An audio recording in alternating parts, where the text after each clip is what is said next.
is match points for the Orcas here. Go big or go home. Ladies and gentlemen, welcome to game number 4 between Echo and Burn X Flash. This could potentially be the last game of today. The stakes are high, and Echo, they're working on whatever that they can in order to get themselves out of this deep ditch. I mean, it's not going to be easy. To kick things off, immediately we're already seeing that KarlTzy has been slowed down on hitting his level 2. We know for a fact that Chima is going to be able to power farm relatively fast until Bane, depending on what build that KarlTzy decides to go. Damage probably is not going to be the way. He's probably going to build full tank here because he needs to be able to kind of face people like Chima or even ATM when it comes down to walking up to these neutral objectives rather than having to wait for the rest of his team to do the job for him. Yaoi, in this case, his job is pretty simple, right? Get on top of the right target, start setting things up like Keyboy in the previous matchup, and then let the rest of the team like Sanji and as well as KarlTzy to finish them off with their ults, right? That's the general game plan. Okay, early flicker here, actually exhausted there by CCAT in the mid lane. Things are getting a little bit aggressive here in the mid side, but I really wanted to talk about this Uranus and Joy matchup. How is that supposed to end up? Who has the better lane? But wait a minute. Well, the Davy Cat, All right. not gonna do very much, but Shama is just somewhere around the corner. We're just waiting for something to happen. The B7 tried to go for the hook, didn't quite land. Okay, back to that question, right? This EXP lane. Literally goes nowhere. Like, Sanford is probably not going to kill ATM without some outside influence, and worst off, ATM technically is able to proxy without getting punished too hard overall, right? It really comes down to if ATM gets his first item in comparison. Oh no, he's in a lot of trouble now. Both of them are currently in level 4. The Rhythm of Joy connects down onto Shama. ATM is gonna be pretty much A-okay as he right now has got his ultimate. They can actually just pop off anytime that they want. Shama takes the turtle. Sanji pops on the RWM. CCAT pops of his own RWM, but they don't really care about popping up onto one another. Sanji and CCAT are just staring at one another and just be like, hey, what's up, buddy? Both launching artillery, both trading 2 for 2, dead even on either side. But now we're starting to see a couple of cracks coming in from Burn X Flash. We're thinking that maybe the Echo is suffering a lot from this fatigue, but now we're starting to see that even with Burn X Flash, some of the moves are starting to get sloppy, right? We're not seeing the polish that we saw in Games 3 as well as Game number 1 initially. Now, as the lanes start getting influenced again, I feel like Echo is defaulting to a very standard line of gameplay. We're not seeing anything too crazy out of them, and we're not seeing the raw conditioning that we expected out of Echo's side. But even for Burn X Flash, right, they don't mind this. Playing the default strategy is totally okay, especially since a majority of this game is going to be predetermined with how you play the lane, how you get ahead in the lane. And you can see that actually come to fruition here in that gold lane, right? A lot of focus. Even Sanji has actually rotated towards that area. They need Benny QT to come online as fast as possible to deal with these heavyweights in the front line from the side of Burn X Flash, like ATM, like Chima, especially when it comes down to those 5v5s when they're centering around and just going for those objectives. I mean, just look at this, right? ATM, he can be as annoying as you want. Droid doesn't really threaten him, and the same goes the opposite way around. And even for Bane, no matter what he does, Fredrin is, especially if he's not building into damage, and it looks like he's building into the more tank variant of it, really doesn't stand a chance. Because at the end of the day, Jamal is able to face tank him all the way through, and if you start piling it up with CCAT, you start piling it up specifically with D7, it becomes very, very difficult to actually get your butt on top of the pits. All of 4 members from the side of Burn X Flash is ready and prepared for this turtle fight. In fact, even Donut could just jump in anytime as long as he clear out this wave, and he could do that very fast. With the Palace Rage pretty much ready, they would want to contest for this turtle as much as possible. Sanji pop off with the RWM, the Ikai comes in, Shama steals it right under the nose of Echo. Echo couldn't do anything. What's wrong, KarlTzy? The Iron Hook connects right down on Sanford, the one that shouldn't be caught. And ATM is a little bit late for the party. But what can he possibly do here? He just keeps on going with the Ionic Edge. CCAT goes in for the flicker. He wants to bring KarlTzy down. Yaoi, Sanji, and KarlTzy, unfortunately, is under the turret and unable to do much. Yeah, Burn X Flash just really picking up the pace here in the 5th minute of the game. And to be fair, Tma is a level above KarlTzy, so it really wasn't KarlTzy's turtle to win. But even so, I don't know. I feel like there's something wrong going on, but wait a minute. Yowie, good jump, but unfortunately, that is on the Shamar. One person. There's not much of a follow-up that we can expect to see there, and Burnex Flash will take that opportunity to bring down the first turret of this game. Yep, the macro aspect of it, with Burnex Flash is playing to their strengths, right? They unlocked Donut already, and now they're going to start swapping lanes to the top side of the map just so that they can farm as quickly as possible. If they get that mid turret, even better, but I don't think Echo is just going to allow them to do it for free. Now, knowing that Carl TZ doesn't have this ultimate, now we see that Burnex Flash, they can take more aggressive positions, and I would have imagined that they would have started invading the jungle at this point of time, but interesting. They're sticking around, and they're also giving a couple of camps over to the Beatrix. They really are funneling Donut. 2,400 gold lead for Burnex Flash, so that kind of doesn't make sense so far. I have never seen this. Echo have not picked up a single objective. Chama was able to take away the purple buff. Sloppy plays. It really comes down to sloppy plays now. Echo returning to default. Retribution battles losing by Carl TZ. No, but Carl didn't use his retribution. I mean, technically, yeah, he didn't. But for now, Yowie focuses on the C-Cat. They did manage to get a kill, and that is great. They have an advantage on top of Burnex Flash. Shamar is going to be putting himself on top of the turtle, and he's just going to be left with 1v1. Shamar and Carl TZ, level 9 versus level 9. Yeah, Carl TZ still lost the fight. Donut jumps right in and manages to get a kill on the Sapphire, 1-for-1 trade. And now it's going to be left with Carl TZ in the midst of it all. Donut snipes him right on down. And that is going to be a devastation onto Echo. The fatigue is here. They're exhausted. We're playing again. BXF is playing against a tired, exhausted Echo, and it's clear even with Carl TZ not even using that retribution. Let's look at the instant replay one more time, right? As soon as they walk up, it's unlucky that Carl TZ wasn't able to get in that spot, but it doesn't explain why Sanford is allowing himself to get hit by these abilities, especially the Bloody Han. He should be dashing into these bushes confidently because he has the reaction time, and we know he has the reaction time to get away with this. That's why I kept saying this is off, right? It's off. It's not the Echo that we're so used to, so accustomed to. And Burnex Flash, they're taking advantage of it. I'm serious. Look at the stats, right? 0-0-0, no tower, no turtles just yet. They haven't been able to get anything on the board. Look at ATM now. The Deadly Catch tosses right out, and C-Cat, he did manage to keep 2% in the box. But it's not going to amount to much. Sanji's HP doesn't seem to be good. But ATM, he can bring so much pressure just by being in this proximity location. But let's be honest here, will he really die? Benny Cutie is forced to rotate. ATM is finally going down. Okay, finally they get something for it, right? ATM has just been a little bit too disrespectful. D7 Iron Hook, Bloody Hunt connecting down. Goes easy, Yowie both going down at the same damn time. Sanji wasn't able to do quite much, and thought it's only going to be the RWM. C-Cat joins right in, Bandicoot is dead. This is just painful to watch at this point. This is just the Kings. I get it. People are going to be saying that they've lost their crown at this point. But Echo, can you really blame them?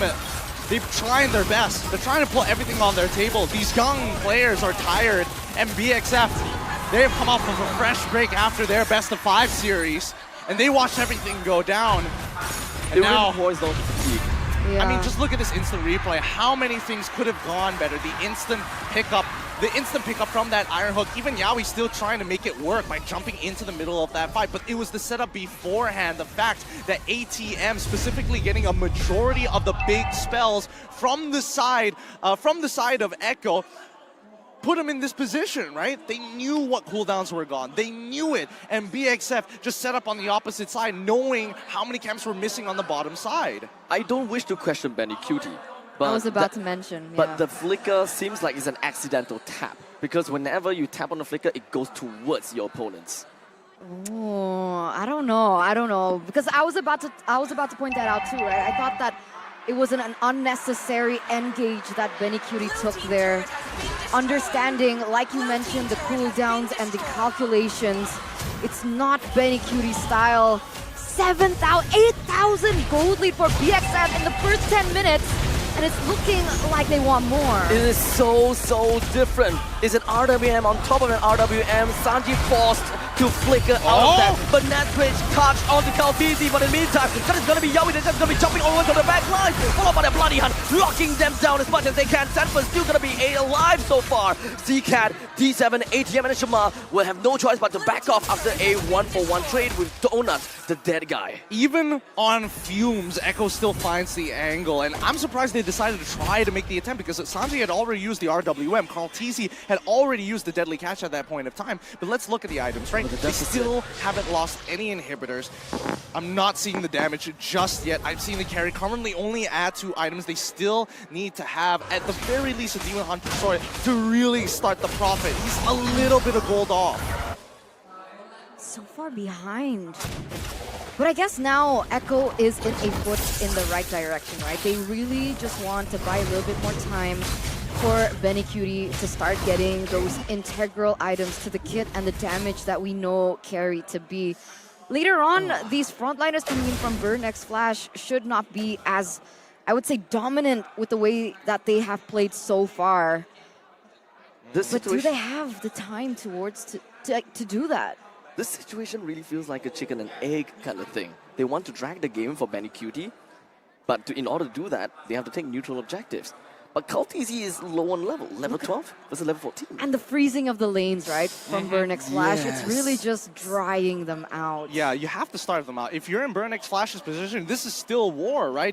I'm not going to feel sorry for you. This is for 3rd place, and this is for Cambodia, so I can understand the sentiment coming in from Burn X Flash, and they're making it loud and clear to Echo that you better not walk out of your base. We know that you have high ground defense, but if you don't have enough gold, and we know that Donut has basically almost gotten full items, plus a Haas Claw to ensure that he can't possibly make a mistake. Now, they're just going to hold you out, rinse you out, and let you dry under the sun. It's going to be an easy Lord take here, yep. It's going to be an easy Lord after all. But Shama, resetting the Lord on purpose. This is something that we definitely seen from the side of Blacklist International. They understand that they had the control of this game. However, dragging for too long may also not necessarily be good for them. They take it down. No challenge from Echo at all. They can't at this point, right? They really can't. And it's not in the control of Echo, right? They cannot push the tempo. They have nobody who was winning in their lane hard enough to really make the difference at the end of the day. And they know, let's look at the game item equipment, and I think this will sell you the story even better. Look at this. Just the disparity, right? Getting in. Oh, man. Oh, this is an upset. It's hard to watch. It's hard. It's hard to watch. It very is hard because look, Samford, he's trying his absolute best. He's got 3 items, and the fact that he does have mystery bargain in this case is going to be more than enough. But here we go, Burn X Flash. Let's see if they can end this. The Lord barging right in with his trusty trident. He pillages and wants to bring Echo down. He's gonna go down real fast. But Burn X Flash will make full use of every single minion that will be marching in its way. Burn X Flash is not going to try to overextend themselves by picking off with a kill. They understand that even throughout it all, even with all this advantage, gold advantage, Echo still have a chance to fight back with the core under their nose. Oh, Yaoi's charging though. Do you think he can get something? It doesn't seem like it. Unfortunately, completely misses out. And there's the Bloody Hunter connects onto him. Yaoi literally delivered himself over to the side of Burn X Flash. Sanford will want to cover for it, only to be melted down by the Wesker. And now with 3% left on the side of Echo, Burn X Flash will try to waves are bring crashing. The middle lane right down in. 3 waves are crashing here, Abstract. The waves are crashing indeed. They're escorting right in. Left with Patty, Sanji, and Kaltizi. Is this how it's all gonna end? Burn X Flash, they're taking their time. They understood that they don't have to rush this off. D7 with a sliver of health. Shama, in fact, a lot of them doesn't have a lot of health to walk with. Yaoi! He jumped in, and he managed to find onto Seacat. In the end, Echo pushes the entirety of Burn X Flash away. Echo still wants to stay in the game, but it is still going to be D7 taken down there in the top side. They managed to stay in the game a little bit longer, trying to go for the engage here, going full mid. They want to take things back into their control. That's my M4 champion right there. Even on fumes, even with nothing left in the tank, the heart there just going on pure heart, pure instinct. Warriors in their own right. Take what is yours, take what's back, because Burnex Flash, they're gonna have to work for this end. And work they will. That initial 6,000 gold lead has shrunk to only 4,000. And this is what we meant. Buying time for Echo is going to be very important. The fact that Yaoi was able to make that play, get the pick onto those important members from Burnex Flash, really bought Echo enough time to perhaps turn things around. And now 5v5, they're gonna start going for the Lord Dance once again. Does Echo have it in their kit to play this chess game once again with Burnex Flash? So right now, at least they've evened out the score. This is the point where they can actually do this. They see an angle here. Look, the mid lane setup. They've already got two ready to push out in case anybody does anything a little too crazy. But Echo, they don't mind Burnex Flash being on top of it first. They know that they can punish them.